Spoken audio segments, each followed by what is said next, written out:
할렐루야. 기도하겠습니다.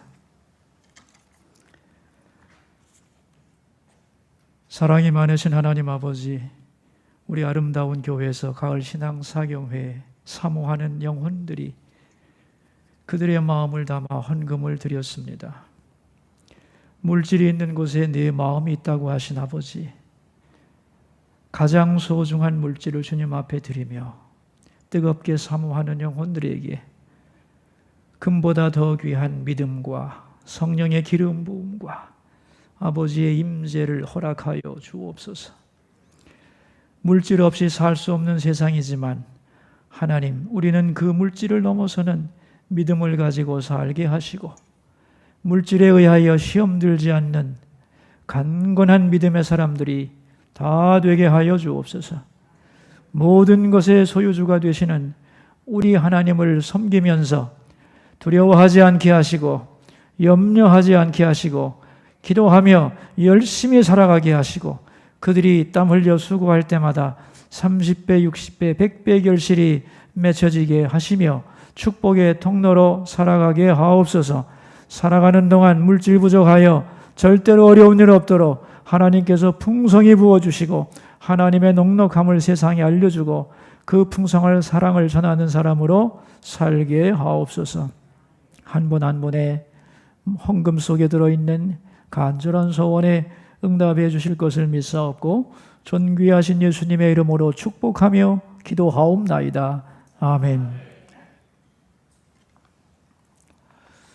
독일의 유명한 신학자 에밀 브룬너라고 하는 분은 그 사람의 자기 이해는 그 사람의 윤리학이다, 이런 말을 했습니다. 아주 윤리학에서 핵심적인 얘기인데요. 그 사람의 자기 이해는 그가 자기를 어떻게 이해하느냐에 따라서 그의 윤리학, 그의 모든 행동이 나온다, 그런 얘기입니다. 그러니까 나 자신을 아주 소중하고 가치 있고 존귀하게 생각하는 사람은 어떤 행동을 하겠어요? 그렇게 자기를 이해하는 행동을 하게 된다는 거죠. 반면에 나는 아무 쓸모없고 가치 없는 존재라고 그렇게 자기를 이해하는 사람은 그러한 행동을 할 수밖에 없다는 겁니다. 다시 말하면 행동을 좌우하는 것이 그 사람의 이해라는 거예요. 많은 부모님들이 자녀들을 보면서 얘야 이렇게 해라 저렇게 해라고 간섭들도 하시고 때로는 이렇게 사랑의 충고도 하시는데 우리 자녀들을 언제까지 우리가 따라다니면서 컨트롤도 못하고 얘기해도 듣지도 않습니다. 또 우리는 그 자리에 있지만 자녀들은 온 세상이 좁다고 넓게 다니는 자녀들을 따라다니면서 간섭할 수도 없어요. 그런데 어떻게 우리 자녀들의 행동을 고칠 수 있느냐? 방법은 우리 자녀들의 자기 이해를 바꿔주는 겁니다. 네가 어떤 사람이라는 것을 가르쳐주면 되는 거야. 그럼 거기에 맞는 행동을 우리 자녀들은 하는 겁니다. 처음에는 그렇지 않겠지만 자꾸 듣다 보면 그것이 자기의 가치관이 되고 자기에 대한 이해가 형성이 되는 거죠. 그리고 그것을 이해하는 거기서부터 그의 행동은 바뀌게 되는 겁니다. 그러한 원리를 우리가 안다면 우리 자녀들에게 잔소리가 중요한 게 아니라 자기 이해를 잘 할 수 있도록 네가 얼마나 소중한 존재인지 가치 있는 사람인지 내가 너를 10년간 기도하고 나왔다. 내가 너를 위해 아침마다 기도한다. 이런 것들을 들으면서 어머니가 기도하고 계시고 내가 하나님 앞에 참 소중한 사람이고 사랑 많이 받고 자랐다는 것을 깨달을수록 그는 거기에 맞는 행동을 하게 되는 겁니다. 행동을 규제하지 말고 자기가 누구인지를 알게 하라는 거죠. 그래서 교육이 중요한 거고 신앙이 중요한 것이다, 그런 얘기입니다. 여러분, 그렇다면 나의 이해를 누가 만들어줄 거냐는 거죠. 그 사람의 자기 이해를 누가 형성시켜 줄 것인가? 그 일을 하는 분들을 가리켜서 significant others, 중요한 타자라고 말합니다. 선생님도 계시겠고 대표적인 건 부모님이고 또 교회 가서도 내가 누군지 배워가겠죠. 그렇게 중요한 타자로부터 듣는 나에 대한 이해, 고백, 평가 이런 것들이 점점 쌓여서 자기의 이해로 자리 잡게 되는 겁니다. 예를 들면 폭력배 같은 분들, 뭐 우리가 그렇게 어떻게 말하는지는 모르지만 아무튼 그렇게 그런 일을 하는 분들의 자기 이해는 좋지 않죠. 자기 자신을 미워하거나 열등하게 보기 때문에 그러한 행동이 나올 수밖에 없는 것이죠. 나는 아무 쓸모없는 인간이야. 난 쓰레기야. 이렇게 자기를 이해하면 그런 행동이 나올 수밖에 없는 거란 얘기죠.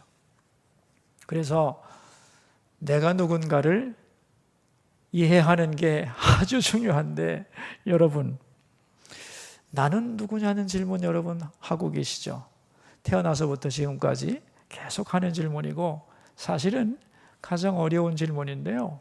이 질문에 대답이 있느냐? 어떻게 생각하세요? 성숙할수록 자기의 이해는 점점 깊어지겠죠? 그렇겠죠? 학문적으로는 나는 누군가에 대한 답이 없습니다. 많은 사람들은 공부 많이 하면 내가 누군지 알 거라고 생각하는데 천만의 말씀입니다. 물론 학문적으로 내가 누구인지에 대한 질문은 많이 했고 답변을 시도한 일들은 굉장히 많죠.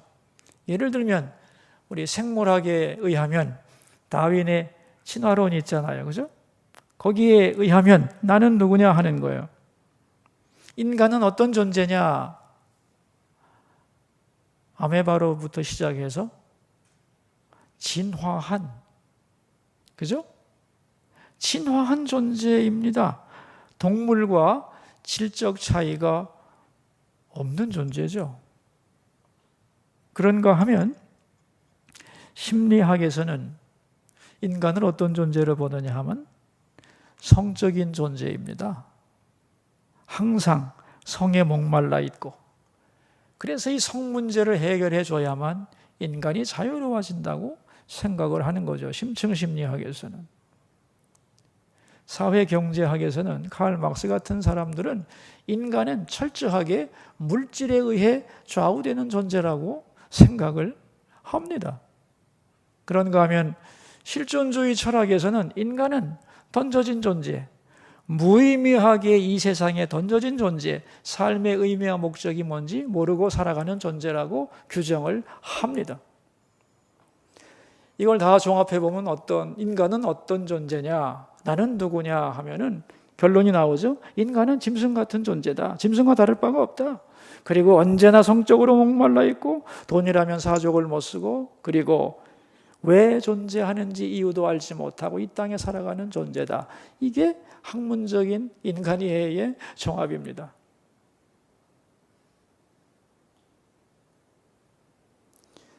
너무 형편없죠? 학문적인 인간이해가 심오할 것 같지만 깊이 들어가 보면 정말 별거 없습니다. 인간의 지식이 폭발적으로 늘어가고 저 우주도 안다고 하지만은 인간은 정말 알아야 되는 내가 누군지 인간 자체가 뭔지를 모르고 있는 거예요. 그러니까 학문적으로 인간을 이렇게 이해하기 때문에 인간이 어떤 행동을 합니까? 다 여기서 나오는 행동을 하면서 살아가고 있는 거죠. 저는 공부를 하면 할수록 학문이 규정하는 인간이라는 게 얼마나 보잘것없는가를 점점 더 깊이 깨닫고 있습니다. 그래서 학문은 발달하지만 우리 인간에 대한 이해는 깊어지지 않고 더 천박하고 더 잔인하고 더 물질주의적이고 더 각박한 그런 행동이 나오는 것이라고 생각을 합니다. 자, 여러분, 그렇다면 인간은 왜 자기를 모를까요? 그렇게 알고 싶으면서도 인간은 자기를 모르죠. 왜 그럴까요? 하나님을 버렸기 때문입니다. 종교개혁자 칼빈은 말합니다. 기독교 강요 1장 1절에서 하나님을 알지 못하면 인간을 알 수 없다. 인간을 알지 못하면 하나님을 알 수 없다. 인간에 대한 지식과 하나님에 대한 지식은 불가분리의 관계라고 말씀하고 있습니다. 또 스탠리 그랜츠라고 하는 신학자는 이런 말을 했습니다. 인간은 하나님을 버렸다. 그 순간에 그는 우주의 주인이 되었으나 동시에 우주의 미아가 되었다. 내가 누군지를 모르는, 갈 곳 모르는 고아가 됐다는 거죠. 다시 말하면 하나님을 버린 결과 인간은 자기가 누군지 모르는 존재로 전락을 했다는 겁니다. 자, 이런 가운데서 이제 인간은 자기를 모르고는 살 수 없기 때문에 길을 찾아서 인간이 어떤 존재인가를 찾으려고 시도한 것이 뭐냐? 인문학입니다, 여러분. 인문학. 인간이 가야 할 길을 인문학 속에서 한번 찾아보자. 그래서 여러분, 인문학 열풍이 불었잖아요, 그죠? 전 세계적으로 인문학 열풍이 불었고 사실은 지금도 그 경향은 유지되고 있습니다. 그런데 인문학의 한계가 뭐냐는 거예요. 여러분, 원래 인문학이 어디 있었냐면은 옛날에는요, 신학과 인문학이 한 덩어리였습니다. 왜냐하면 인간은 하나님의 형상으로 지어진 존재이기 때문에 하나님을 알게 되면 인간을 알게 되는 거거든요. 그래서 신학은 인간학이다. 그런 말도 신학에는 있습니다. 하나님을 아는 것과 인간을 아는 것은 불가분리의 지식이 아니라는 거예요. 그래서 원래는 신학과 인문학이 하나였는데, 그래서 하나님 사랑과 인간 사랑, 이게 공존하는 것이 신학이며 인문학이었던 거예요. 그럴 수밖에 없는 것이 우리가 하나님을 인정할 때 인간의 가치가 극대화되는 거 아닙니까? 그런데 중세 천주교가 완전히 세상을 점령했을 때 하나님만 바라보면서 인간을 버렸습니다. 그래서 중세를 뭐라고 부르냐면 암흑기라고 부르는 거예요. 중세가 왜 암흑기입니까? 교회가 얼마나 발달했는데 중요한 것은 신학 속에서 인간을 외면한 거예요. 자, 여기에 대하여 이제 반발로 나오는 것이 뭐냐? 여러분이 아시죠? 르네상스라는 거예요. 신학에서 인간은 없다. 오직 하나님만이 계실 뿐이다. 그렇게 말하자. 무슨 소리야? 인간도 있다고. 그래서 반발로 나온 것이 문예부흥 르네상스입니다. 그래서 르네상스가 나타나면서부터 신학에서 인문학이 떨어져 나와요. 분리가 됩니다. 그래서 문예부흥 이후에 신학과 인문학은 대립을 하면서 인문학이 세속화의 길로 걸어가게 돼요. 이게 인문학의 한계입니다. 뭐냐? 인문학 속에는 신학이 없다는 거예요. 그래서 결국 사람들의 이야기가 된 거예요. 소크라테스, 플라톤, 칸트, 공자, 맹자, 이런 속에서 인간이 뭔가를 찾으려 하다 보니까 평면적인 입장에서밖에는 해석할 수 없는 문제에 봉착하게 됐다는 거죠. 인간 존재에 대한 답이 사라졌다는 거죠. 그래서 결국은 하나님을 부정한 인간은 자기 존재를 잊어버리게 된 겁니다. 참 슬픈 일이죠.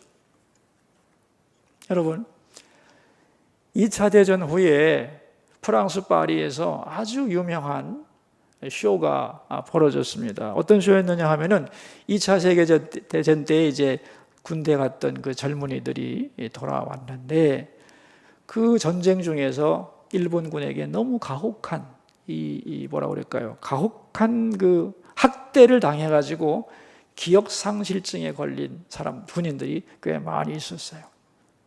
아무리 군인들이 전쟁에 나가서 기억상실증에 걸려왔다 할지라도 가족들이 있잖아요. 가족이나 친구나 또 그 사람에 대한 서류가 있기 때문에 다 가족에게로 돌아갔는데 문제는 아무도 가족이 나타나지 않았는데 기억상실증에 걸려서 자기의 과거를 전혀 기억하지 못하는 군인들이 꽤나 많았어요. 이들을 어떻게 가족을 이들에게 찾아줄 건가? 정부가 고민하다가 묘안을 짜냅니다. 그게 뭐냐면 파리의 유명한 오페라 하우스에서 쇼를 하기로 했던 거예요. 기억상실증에 걸렸던 군인들을 다 모아놓고, 그리고 전사통보는 안 받았는데 아직 자녀들이 돌아오지 않은 그 아들들의 부모님을 초청해서 부모님들은 이렇게 앉아 계시고, 이제 그 군인들은 무대에 등장하는 겁니다. 어두웠던 무대에 스포트라이트가 탁 비치면 군인 하나가 딱 나와서 자기의 전신을 보여주는 거죠. 패션쇼를 하는 거죠. 그러면서 여러분, 혹시 이 중에서 내가 누군지 아시는 분 계십니까? 나는 내가 누군지 모릅니다. 나를 아시는 분은 나와주세요. 라고 호소를 했던 겁니다. 그런데 그 잠깐의 시간에 가족을 만나지 못하면 자기는 누군지를 영원히 알 수가 없기 때문에 시간이 갈수록 거기 등장한 군인들은 절박해지는 거예요. 누구 나를 아는 분 안 계십니까? 라고 하는 절규를 하면서 자기 몸을 보여주고 퇴장하고, 또 다른 군인이 올라와서 자기를 보여주고 누구 나를 아는 분 계시냐고. 이렇게 1명, 2명, 3명 지나가는 동안에 관중석에서는, 청중석에서는 통곡 소리가 들려오기 시작합니다. 너무 안쓰러워서 저 젊은이들이 전쟁터에 나가서 얼마나 고생을 해서 저렇게 됐는가. 전쟁의 비참함, 그 젊은이의 앞날, 그들이 당한 고통을 생각하면서 눈물을 흘리면서 그 쇼가 통곡의 현장이 되었습니다. 여러분, 내가 누굽니까? 세상에 이거보다 더 슬픈 질문이 어디 있겠어요? 근데 사실은 이 세상 사람들 대부분이 그런 겁니다. 자기 딴에는 내가 그러지만 정말 내가 누군지 모르고 되는 대로 살아가는 사람들이 이 세상에는 너무 많은 거죠. 자기 존재의 가치도 모르고 죄와 무지와 잘못된 가르침에 희생당하고 목표 없이 살아가는 사람들이 세상에는 너무도 많은 겁니다. 여러분, 우리 이런 생각할 때가 있죠. 우리가 예수 믿는 사람들인데도 가끔 이런 생각하죠. 하나님을 안다고 뭐가 그렇게 큰 유익이 있겠나? 몰라도 되는 거 아니야?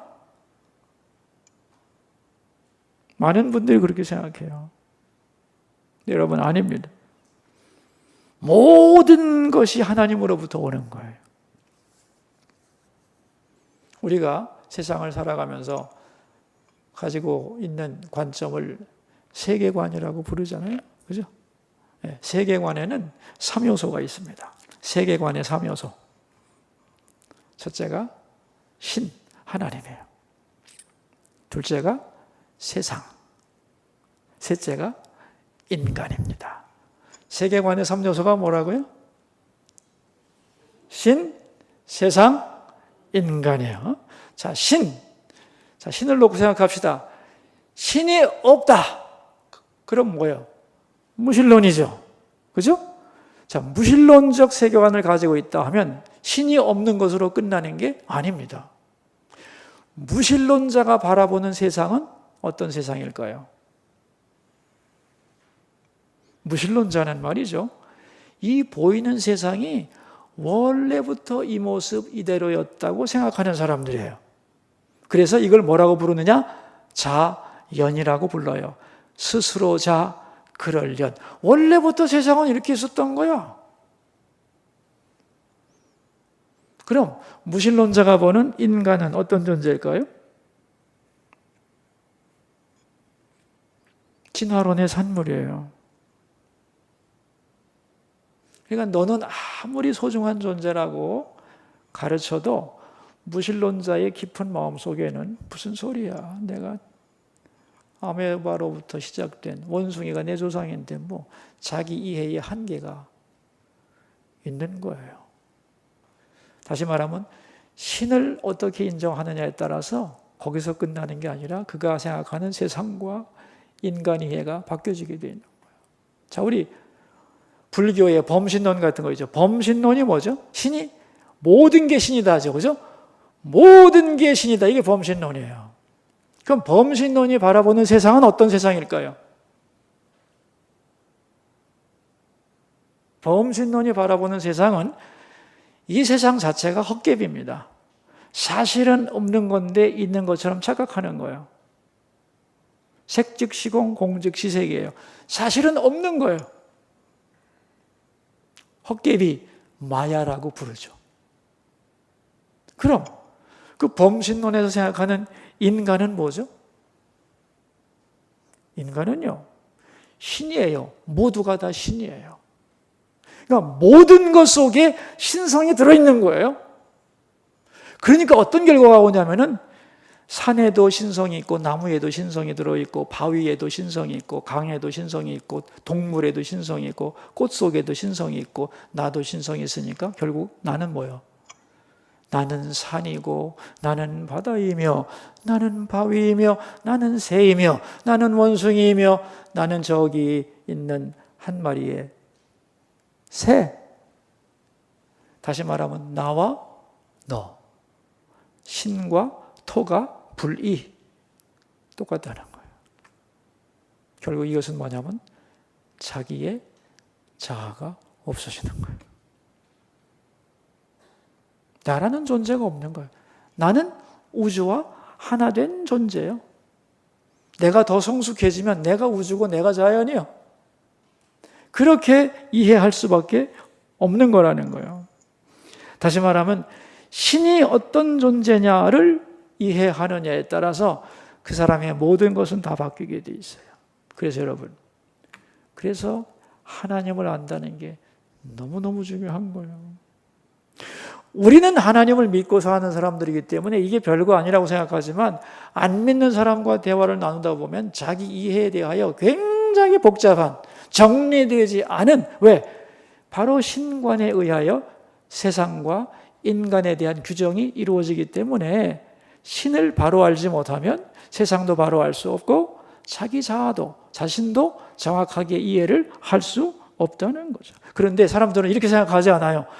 신 모르면 어떠고 하나님 모르면 어때 이렇게 생각하는데 아닙니다. 절대적으로 중요한 거예요.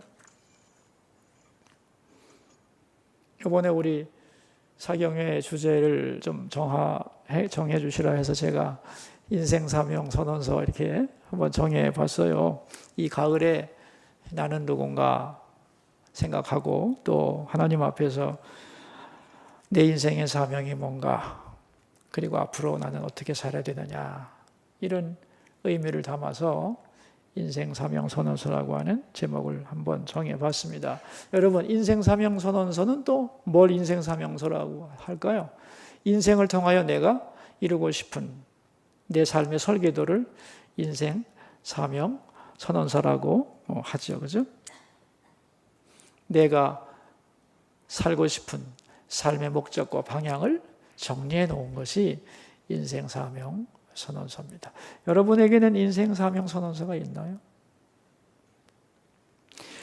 뭔가 이렇게 사명선언서 같은 걸 정해 놓으면 목표가 생기기 때문에 모든 관심과 방향이 그쪽에 모아지게 되죠. 그죠? 저는 어릴 때 그 돋보기를 가지고 햇빛을 이렇게 받아가지고 모자에다 이렇게 해서 제 이름을 새겨본 적이 있습니다. 제 이름이 황명환인데 아주 새기기가 복잡해요. 획수가 많아가지고 김철수 그럼 참 좋겠는데, 이렇게 이제 그 돋보기 요 조그만 면적의 햇빛만 모아도 어떤 물건을 태울 수가 있어요. 여러분 경험해 보셨죠? 우리 인간의 에너지는 그렇게 많지 않아요. 우리의 시간도 짧고 능력도 부족하지만, 그러나 뭔가 목표와 방향을 정하고 나면 상당히 큰 것을 이루어갈 수 있습니다. 제 선배님 중에 이런 분이 계셨어요. 90세 되는 생일날 통곡을 했습니다. 내가 60세 되는 해에 은퇴를 해서 남은 시간을 편하게 잘 살려고 결심을 하고 30년을 살았는데 어느새 30년이 훌떡 지나간 거예요. 30년을 허송세월했다고 생각하니까 너무 억울한 거예요. 내가 은퇴하고 60세 그때라도 내가 뭔가 내 삶에 대한 계획을 세웠으면 90이 된 지금 이렇게 살지는 않았을 걸 라고 하는 통곡을 하고 후회한 분의 얘기를 들었습니다. 그 말 듣고 또 후배들 중에는 선교사로 나간 사람도 있었는데, 여러분, 앞으로는 더 할 거라고 저는 생각해요. 앞으로 내 마음대로 죽을 수도 없잖아요. 하나님 살려주던데, 그죠? 몇 살 살지는 모르지만 여러분, 인생의 계획이라고 하는 것은 어릴 때, 학교 다닐 때, 고등학생 때만 세우는 게 아닙니다. 나이가 들수록 남은 시간이 짧기 때문에 그 남은 시간을 내가 어떻게 살아야 될 것인가에 대한 고민과 함께 방향을 설정하는 것이 아주 중요합니다. 그렇지 않으면 하다가 끝날 수밖에 없는 거죠. 그래서 우리가 젊지 않더라도, 젊은 사람은 또 젊은 사람대로 계획을 세워야겠지만 우리의 연세가 얼마나 할지라도 다시 내 인생 사명이 뭔가를 다시 한번 정리하고 남은 삶을 거기에 방향을 맞춰서 간다면 훨씬 더 의미 있는 삶이 되지 않을까 생각을 합니다. 여러분, 예수님에게도 사명선언서가 있었어요. 예수님의 사명선언서가 뭔지 아세요? 여러분 다 아시는 구절이에요. 마태복음 20장 28절이에요. 인자가 온 것은 섬김을 받으려 함이 아니요 도리어 섬기려 하고 자기 목숨을 많은 사람의 대속물로 주려 함이니라. 예수님의 인생 사명 설명서입니다. 이렇게 사시다가 깨끗하게 십자가 못 박혀 죽으신 거예요. 지금은 아니지만 빌 게이츠가 그 컴퓨터 회사 회장할 때 그 빌 게이츠의 젊은 시절의 인생 사명서가 뭐냐면 책상마다 컴퓨터 한 대를, 그게 모토였어요. 인생 사명 선언서였어요. 포드 자동차의 인생 사명 설명, 포드의 인생 사명 설명서는 모든 노동자에게 자동차 한 대씩을 이런 거예요. 그리고 그걸 위해 온 에너지를 기울여서 살아왔던 거예요. 그래서 개인적으로도 그렇고 공동체적으로도 그렇고 뭔가 우리의 사명을 선언하고 나갈 때 힘을 모을 수 있고 평가할 수 있고 방향을 재조정할 수 있는 엄청난 에너지가 생겨나는 것입니다. 그래서 우리 신앙인들이 다 열심히 주님 바라보고 가지만은 우리 각자가 다시 한번 이 가을에 꼭 오늘 본문대로 하지 않더라도 나름대로 성경 말씀을 근거로 자기 인생 사명서를 만들고 그 방향으로 가겠다고 하는 결심을 한다면 이 가을은 매우 아름다운 가을이 될 거라고 생각을 합니다. 그래서 저는 에베소서 1장 오늘 17절인데 17절, 18절, 19절 이게 바울 사도의 에베소 교회를 위한 아주 유명한 기도입니다. 세 가지를 기도하고 있는데요. 첫째가 오늘 뭐냐 하면은 오늘 제목이 뭐죠? 하나님을 알고라고 하는 부분이에요. 이 에베소 교회를 위하여 바울이 기도할 때 첫 번째 기도가 하나님을 알게 해달라는 거였어요. 왜냐하면 하나님을 아는 게 가장 중요하기 때문입니다. 여러분, 우리 성도와 교회의 가장 큰 사명은 뭘까요? 하나님이 원하는, 하나님이 여러분에게 원하시는 가장 중요한 것은 뭘까요? 우리에게 요구하시는 가장 중요한 사명이 뭘까요? 힌트는 다 드렸어요. 하나님을 아는 거예요. 하나님을 아는 거예요. 이게 인생의 최고 사명입니다. 정말일까? 정말 하나님을 아는 것이 하나님이 우리에게 원하는 가장 중요한 내용일까? 그럴까요? 그럼요. 그런 구절을 한번 찾아볼까요, 우리? 구약에서 한 구절, 신약에서 한 구절 찾아보겠습니다. 자, 구약성경 호세아서 6장입니다. 한번 찾아볼까요?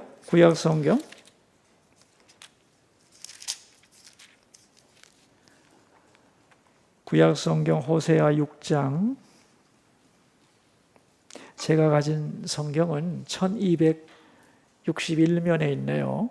구약성경 1261면 호세아서 6장 3절입니다. 같이 한번 우리 읽어보실까요? 그러므로 우리가 여호와를 알자. 힘써 여호와를 알자. 그의 나타나심은 새벽빛같이 어김없나니 비와 같이 땅을 적시는 늦은 비와 같이 우리에게 임하시리라 하니라. 뭘 하세요? 여호와를 알자. 힘써 여호와를 알자는 거예요. 6절을 보시면 이렇게 나와요. 나는 인애를 원하고 제사를 원하지 아니하며 번제보다 하나님 아는 것을 원하노라. 여러분, 그 당시에 이스라엘 사람들이 가장 중시했던 게 뭐냐면 제사입니다. 제사보다 더 중요한 게 없어요. 성전에 가서 제사 드리는 게 가장 중요한 일인데 그거보다 더 원하는 게 뭐라고요? 번제보다 뭘 원한다고요? 하나님을 아는 것을 원하노라 그랬어요. 여러분 다 아실 거예요. 호세아 4장 6절에 보면은 이 백성이 지식이 없어 망하는도다 그랬어요. 뭐에 대한 지식이냐? 하나님에 대한 지식이 없어 망한다는 거예요. 그러니까 하나님이 이스라엘 백성들을 향하여 가장 원하는 것 뭐예요? 나를 알기 원한다는 거예요. 하나님을 알기 원한다는 거예요. 자, 우리 신약 성경으로 한번 가겠습니다. 요한복음 17장인데요. 신약 성경 요한복음 17장입니다. 제가 가진 성경은 신약 성경 177면이네요. 요한복음 17장 3절입니다. 자, 찾으신 분은 같이 읽고 아닌 분은 귀로 듣겠습니다. 영생은 곧 유일하신 참 하나님과 그가 보내신 자 예수 그리스도를 아는 것입니다. 하나님과 예수 그리스도 삼위일체 하나님을 아는 것이 영생이라는 거예요. 그러니까 하나님을 아는 것, 그것은 바로 나를 아는 길이고 세상을 아는 길이고 내가 어떻게 살아야 되는지를 아는 길이고 그것이 행복의 길이고 성공의 길이고 축복의 길이고 영생의 길이다. 그런 얘기입니다. 많은 사람들이 진리를 알기 위해서 몸부림을 치고 우리 기독교인들의 교회 오는 정성은요. 부처님 섬기는 사람하고 다릅니다. 그분들 정성 대단합니다. 그 고행하는 거 보면은 몇 년 동안 눕지도 않고 수행을 하지 않습니까? 그죠? 진리를 알기 위해 몸부림을 치는데요. 그래서 고행을 하고 자기 성찰을 하고 득도하려고 그러는데 여러분, 하나님을 아는 지식은 인간의 몸부림으로 나오는 게 아닙니다. 그죠? 머리 좋다고 하나님 아는 거 아니죠? 똑똑한 사람들이 제일 많이 졸아요. 예배 때 보면은. 예? 그 다음에 성경에도 말씀 있잖아요. 혈과 육으로 되는 것도 아니잖아요. 그죠? 인간의 노력으로 되는 것도 아니요, 사실. 하나님을 아는 건 내 힘으로 되는 게 아닙니다. 그래서 오늘 본문에 보면은 뭐라고 그랬냐면은 지혜와 계시의 영이라는 말이 나와요. 하나님을 알아야 되는데 이걸 내가 내 힘으로 알 수가 없어요. 그래서 하나님이 지혜와 계시의 영을 주셔야 돼요. 그러니까 우리는 하나님을 알기 위해서 내 이성으로 알 수 있는 것이 아니라 지혜와 계시의 영을 내게 부어주셔서 하나님을 알게 해달라는 그러한 사모하는 마음을 가져야 돼요. 우리가 노력해서 하나님을 다 어떻게 알겠어요?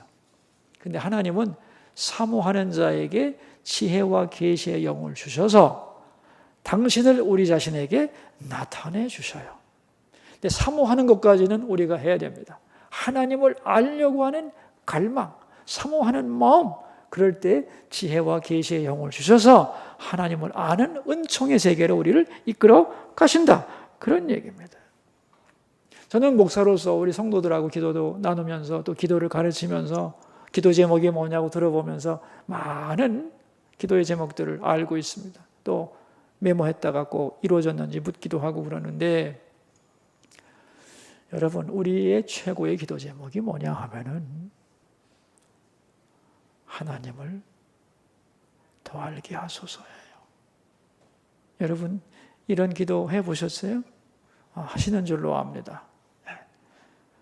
우리가 하나님을 어릴 때도 알았고, 젊어서도 알았고, 늙어서도 알았고, 지금도 배우고 있지만 하나님에 대하여 알아가는 건 끝도 없는 거죠. 예를 들면 십자가 같은 거, 우리 십자가에 대한 교리 다 알잖아요. 예수님이 나를 위해서 어린 양으로 십자가에 죽으셔서 나의 죄를 사하셨다. 다 알지, 다 외우지. 그러나 여기에 대하여 더 깊이 느끼고 배우고 깊어질수록 하나님의 사랑의 크기와 넓이와 그 깊이를 알면 알수록 우리는 더 하나님을 깊이 알아갈 수가 있는 거죠.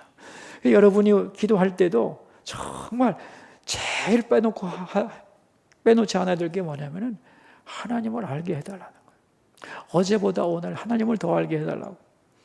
여러분, 늙어가는 게 서글픈 게 아닙니다. 나이만큼 하나님을 알아가고 믿음이 성장하면요, 나이 먹는 거 슬플 거 하나도 없습니다.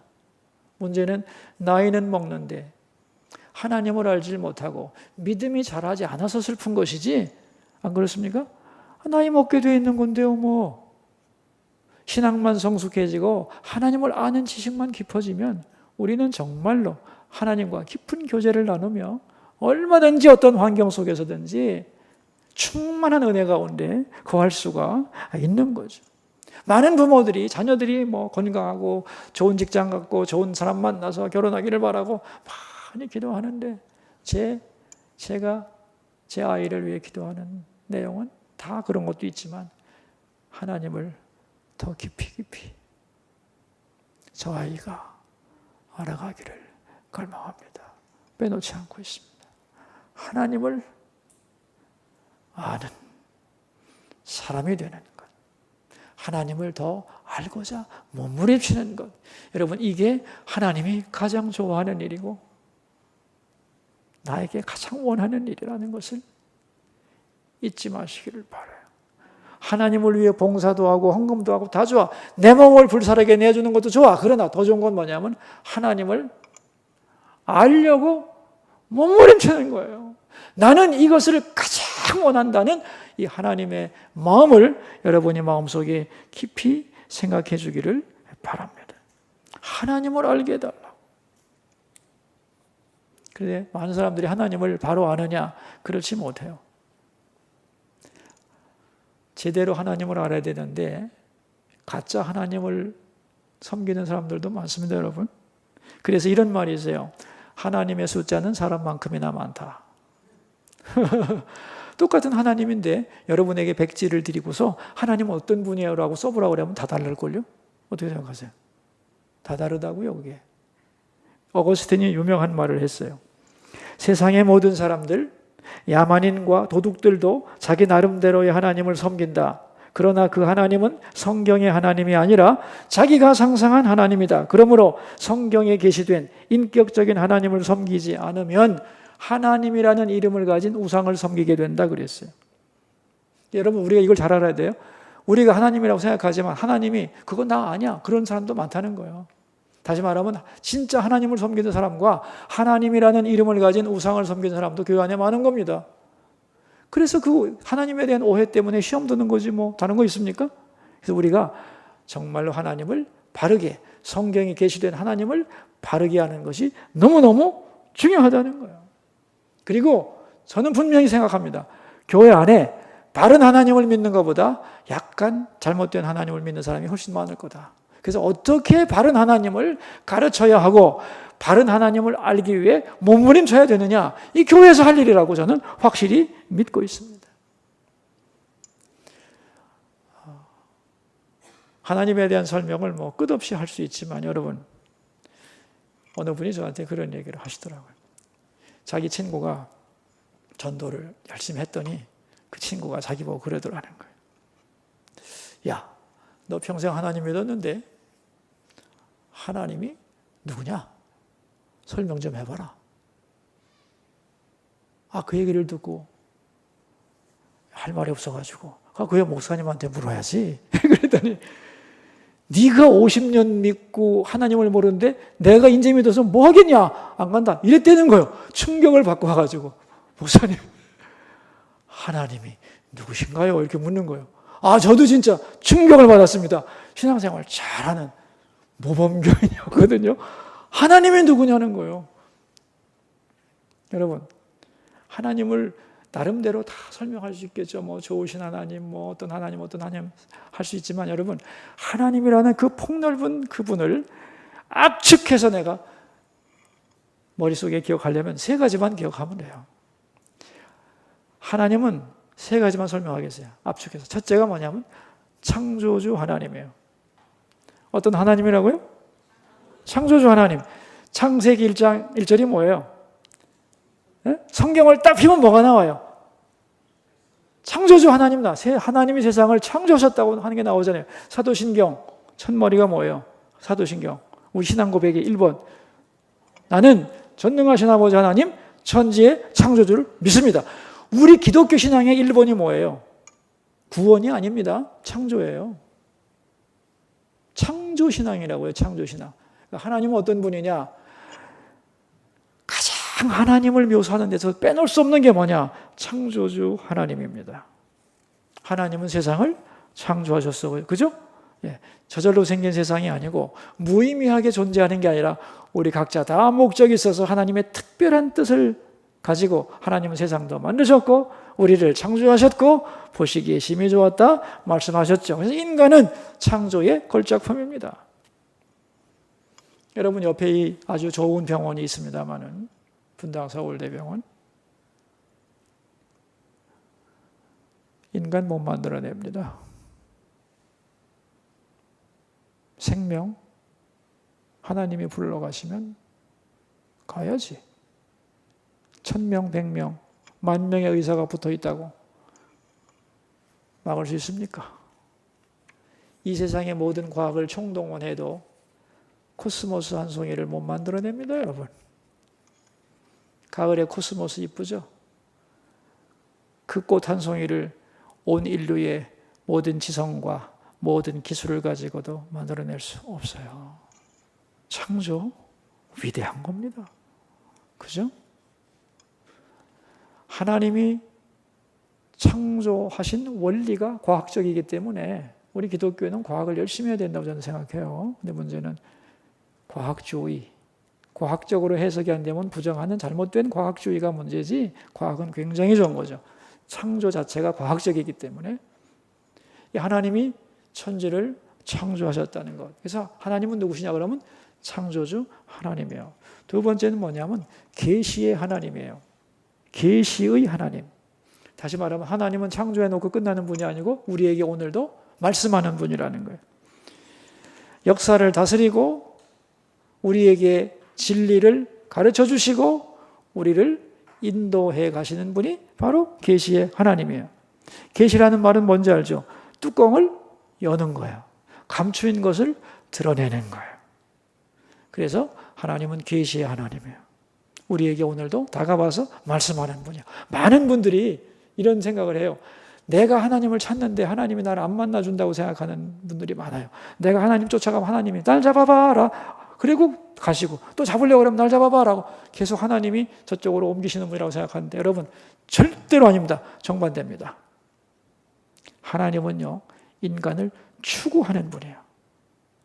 따라와서 계속 노크하는 분입니다. 여러분 한번 자신의 인생을 잘 생각해 보세요. 내가 하나님을 찾아가서 만났는지 아니면 내가 싫다고 도망다니고 뺀질거렸는데 하나님이 끝까지 나를 추적해서 꼼짝 못하게 나를 묶으셨는지 어느 쪽이요? 어느 쪽입니까 여러분?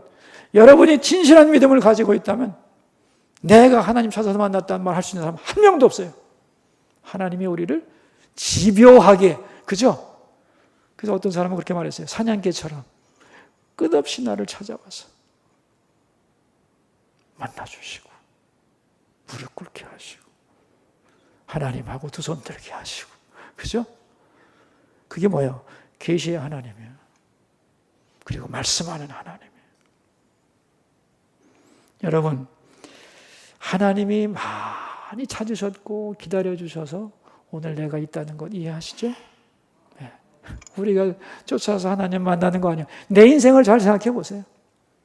오늘도 하나님은 나에게 여러 가지 방법으로 말씀하세요. 목사님을 통해서도 말씀하시고, 내가 기도할 때도 말씀하시고, 성경을 읽을 때도 말씀하시고, 찬양 부를 때도 내 영의 감동으로 말씀하시고, 사건을 통해서도 고난도 형통도 다 뭐예요? 말씀입니다. 오늘도 하나님 우리에게 말씀하는 분이에요. 아멘이죠? 그 두 번째 하나님은 뭐라고요? 계시하는 하나님. 세 번째는 뭐냐면 아버지 하나님이에요. 어떤 하나님이라고요? 아버지 하나님. 누가 가르쳐 줬느냐? 예수님이 가르쳐 준 거예요. 예수님이 아버지 하면서 아버지 하나님이라는 걸 말씀하셨어요. 어떻게 아버지가 되죠? 하나님 어떻게 우리 아버지가 되죠? 이거 굉장히 놀라운 건데, 그죠? 어떻게 하나님이라는 전능하시고 좋으신 분이 나의 아버지가 되나요? 방법 알죠? 방법 아시죠? 요한복음 1장 12절. 영접하는 자, 곧 그 이름을 믿는 자들에게는 하나님의 자녀가 되는 권세를 주시니, 자녀 되는 권세를 주셨어요. 예수님이 나를 위해 죽으시고 아버지께서 독생자를 나 위해 보내셨다 라고 믿고 고백하면 예수 안에서 하나님 우리를 자녀로 영접해 주시죠. 그죠? 그래서 우리의 아버지가 되시는 거예요.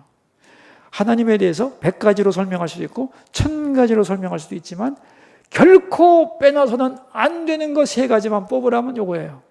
자, 한번 외워봅시다. 창조주 하나님, 계시 하나님, 아버지 하나님. 자, 아까 그 친구가 말이야, 너 하나님이 누구냐고 물었을 때 이렇게 대답했으면 얼마나 좋았겠어요, 그죠? 자, 여러분이 집에 가셨는데 여러분의 손주가 말이죠, 할아버지, 할머니, 하나님이 누구세요? 그러면은 어떻게 대답하시겠어요? 선생님께 물어봐라. 그러면 안 돼요, 이제. 그죠? 뭐라고 그래야 돼요?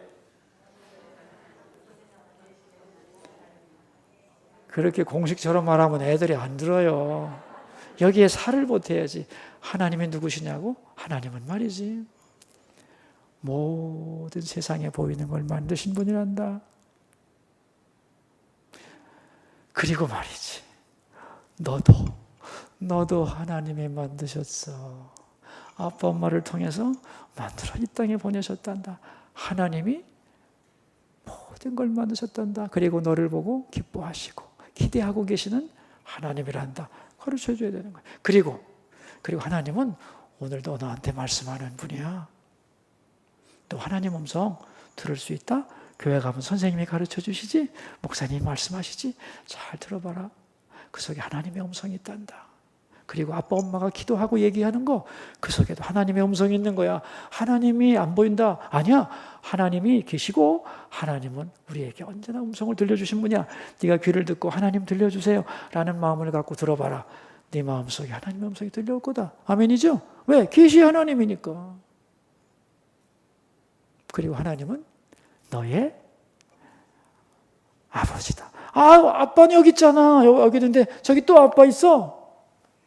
그럼 여러분, 저는 말이죠, 제 아이들에게 어릴 때부터 어떤 얘기를 했냐면은, 야, 내가 네 아빠지. 그리고 너를 사랑하는데 나는 너를 위해서 모든 거 할 수 있을 것 같아. 있는 힘을 다할 수 있을 것 같아. 정말 다 할 수 있고 최고로 잘해주고 싶은데, 그런데 말이지, 네가 잊지 말아야 될 것은 너의 진짜 아버지는 하나님이야. 나는 아버지 역할을 하라고 신부름 보낸 사람이고, 나는 너의 아버지로서 하나님께 받은 사명을 감당하려고 애를 쓴다. 육신의 아버지가 난데 너를 사랑하고 모든 걸 해주고 싶지만 육신의 아버지는 한계가 있어. 그 아버지 무능하다고, 아버지 때문에 뭐 못한다 하지 말고, 너의 진짜 아버지는 누구라고? 나를 아버지로 세워주신 진짜 하나님 아버지가 있으니까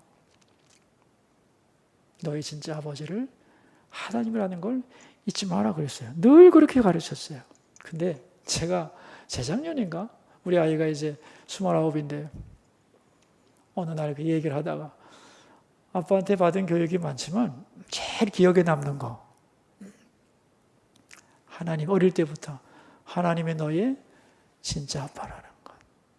그때는 낯설었지만 살아가면서 그 말씀이 얼마나 자기에게 위로가 되고 세상을 다 얻은 기분이었다는 거예요. 저는 사실은 아버지를 일찍 여의었어요. 초등학교 1학년 때 아버지가 돌아가셨는데, 그래서 이제 이 아버지에 대한 그리움이 사실 많았어요. 그리고 살아가면서 어려운 일도 참 많이 만났어요.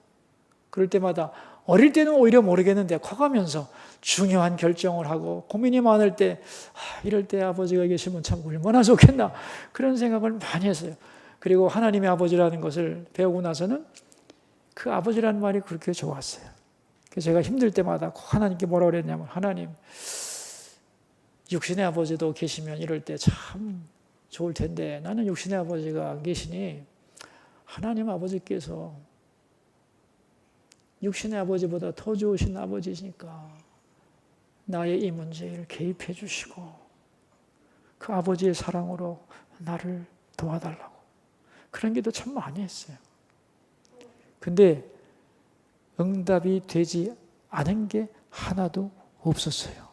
그래서 내가 무슨 고백을 했냐면, 하나님도 아버지라는 말이 약한가 보다 그런 생각을 한 적이 있습니다. 여러분, 마틴 루터가 그런 말을 했어요.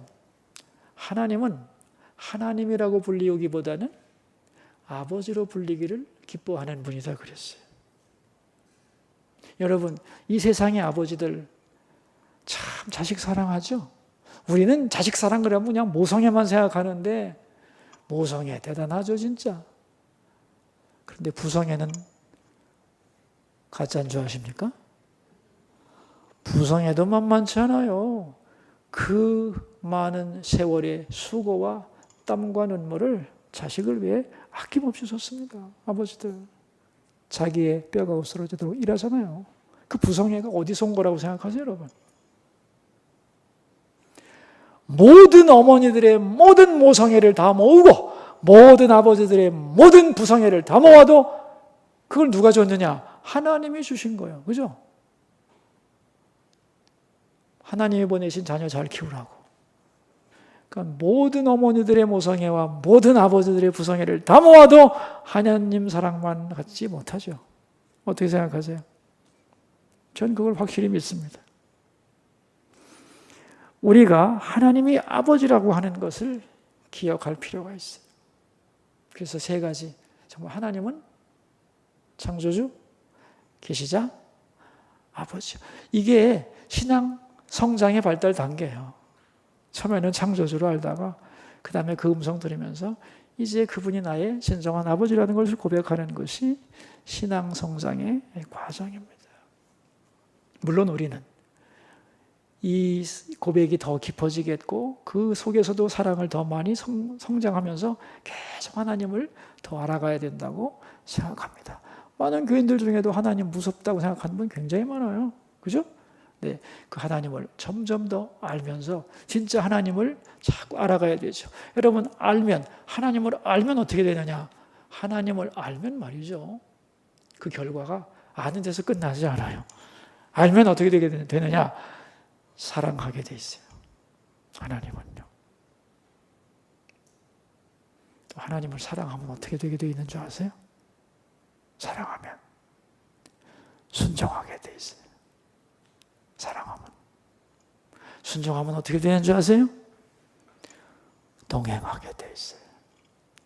그 시작이 뭐냐? 하나님을 아는 거예요.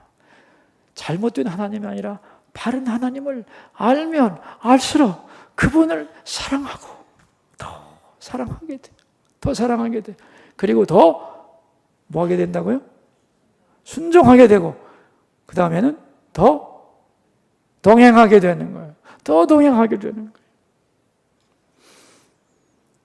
여러분, 우리 인간도 그렇잖아요. 여러분 여기 부부가 많이 같이 앉아 계신데 참 보기 좋습니다. 남편의 소원이 뭐냐? 아내가 날 좀 알아주는 거야. 그죠? 내 아내가 나를 더 깊이 내 마음 나와 같이 알아주기 바라시죠? 여기 계신 남편분들. 예? 이 사람이 내 진심을 몰라. 응? 내 상황을 몰라. 아내 되신 분들도 마찬가지죠? 내 남편이 나를 더 깊이 알아주기 원하시죠? 맞아요? 그럼요. 여러분, 재산 많지 않아도 돼요. 난 앞으로 오래 더 수명이 길어질 텐데 돈이 중요한 게 아닙니다. 부부 사이가 좋아야 될 거 아니야. 부부 사이 안 좋은 세월 오래 살면 어떻게 하겠어요? 그 저주지. 예? 사이가 좋으려면 이해해 주는 거 아니겠어요? 그죠? 하나님도 똑같습니다, 여러분. 하나님을 알려고 하는 것, 하나님을 알려고 하는 몸부림을 보면서 하나님은 너무너무 기뻐하시는 거예요. 만약에 여러분이 말이죠, 아버지에 대해서 더 알고 싶어요. 아버지에 대해서 자꾸 묻고, 왜? 난 아버지를 알고 싶으니까. 여러분의 자녀가 그런다면 좋겠어요, 나쁘겠어요? 좋겠어요, 나쁘겠어요? 눈물 나지. 눈물 나죠. 관심도 없는 게 아니잖아요. 난 아버지가 그때 어떻게 했는지를 알고 싶어요. 이런 상황일 때 아버지는 어떻게 하셨는지를 알고 싶어요. 아버지에 대해서 가르쳐 주세요. 그리고 난 아버지도 알고 싶고, 아버지가 어머니를 만났을 때 어땠는지, 어떻게 사랑했는지, 아버지에 대해서 자꾸 묻는 아들이 있으면 좋겠죠? 장로님, 그죠? 좋을 거예요. 행복하죠? 뭘 내가 감추겠어요? 여러분, 하나님도 그러시답니다. 하나님을 알려고 해야 돼요. 하나님을 알려고 해야 돼요. 그게 하나님이 가장 원하는 거예요. 그래서 인간의 제1사명이 뭐냐? 피조물인 인간의 제1사명이 뭐냐? 하나님을 아는 거예요. 자, 하나님은 창조주니까 거기서 내가 누군지 알 수 있잖아요. 나는 피조물이고, 하나님은 계시자니까, 계시하는 하나님이니까 나는 듣는 자이고, 하나님은 아버지니까 나는 아들, 딸이죠. 하나님에 의해서 내가 규정되는 거예요. 그리고 그 하나님을 알려고 하는 것을 하나님은 가장 원하는 거다. 그래서 하나님이 가장 기뻐하는, 하나님을 알려고 하는 그 열망을 가지고 살고, 그걸 가지고 기도하고 지혜와 계시의 영을 주셔서 하나님을 더 알게 해달라고. 어제보다 오늘이, 오늘보다 내일이. 여러분, 이건 상황과는 아무 상관없는 거예요. 그죠? 하나님을 더 알게 되면요, 행복해집니다.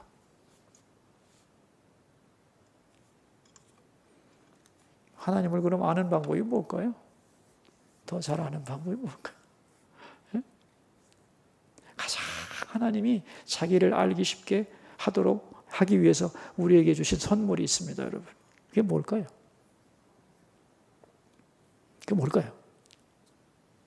예배입니다. 뭐라고요? 뭐라고 그랬어요? 예배. 여러분, 이 시간이 예배하는 시간이죠? 예배하는 시간이 하나님이 자신을 나타내주는 시간이에요. 예배를 잘 보세요, 여러분. 올라가고 내려오는 게 있어요, 항상. 여러분, 기도가 올라가죠? 찬양이 올라가죠? 그죠? 말씀이 내려오죠? 축도가 내려오죠? 올라가고 내려오고, 그죠? 그래, 안 그래요? 예배를 대화라고 생각해 보세요. 올려가는 것이 있고 내려오는 게 계속 있어요. 그래서 영적인 대화가 이루어져요.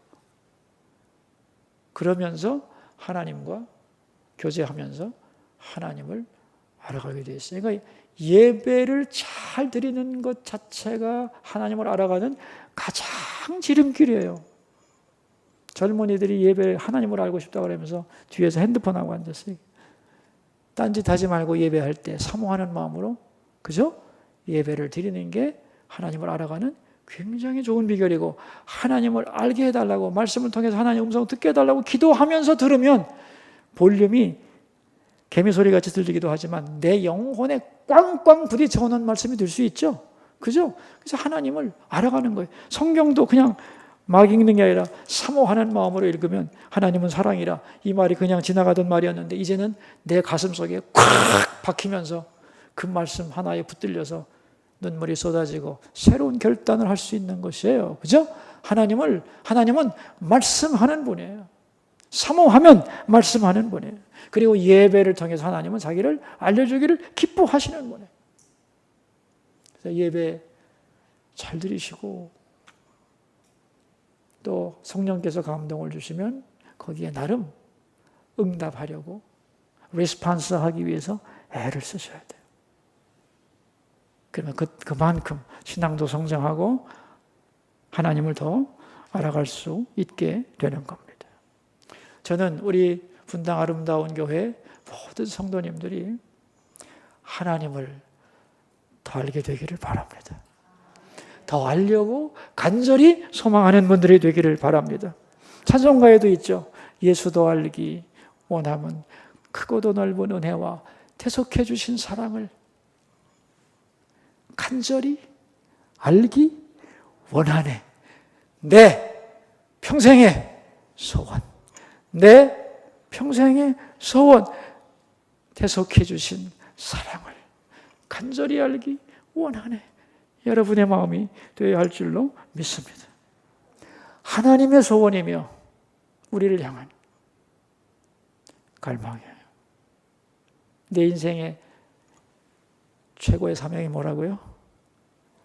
하나님을 아는 것. 하나님을 알아가는 것. 더 넓게, 더 깊이, 더 뜨겁게 하나님을 알아가는 것. 그게 행복이고, 그게 성공이고, 그게 축복이고, 기쁨이고, 영생이라는 거예요. 말씀을 마치면서 성경 구절 하나만 더 찾기를 바라요. 여러분, 다니엘서, 구약 성경 다니엘서인데, 다니엘서 11장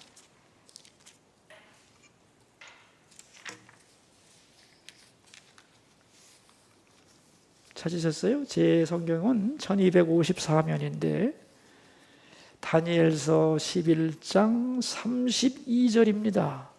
우리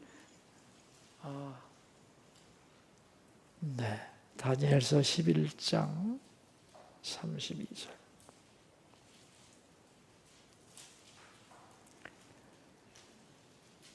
한번 읽어볼까요?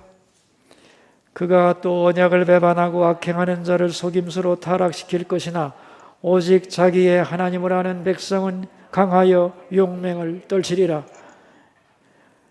오직 자기의 하나님을 아는 백성은, 하나님을 아는 백성.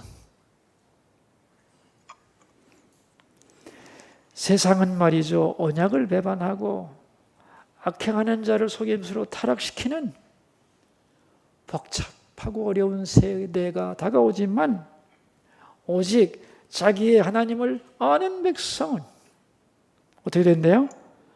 강하여 용맹을 떨치리라. 환경에 구애되지 않아요. 하나님을 아는 백성은, 자기의 하나님을 아는 백성.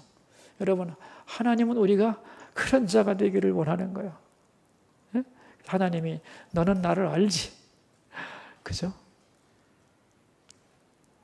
그렇게 우리를 바라봐 주시면 얼마나 좋을까요? 그래서 하나님을 아는 것이 최고의 1번 사명이다. 아멘.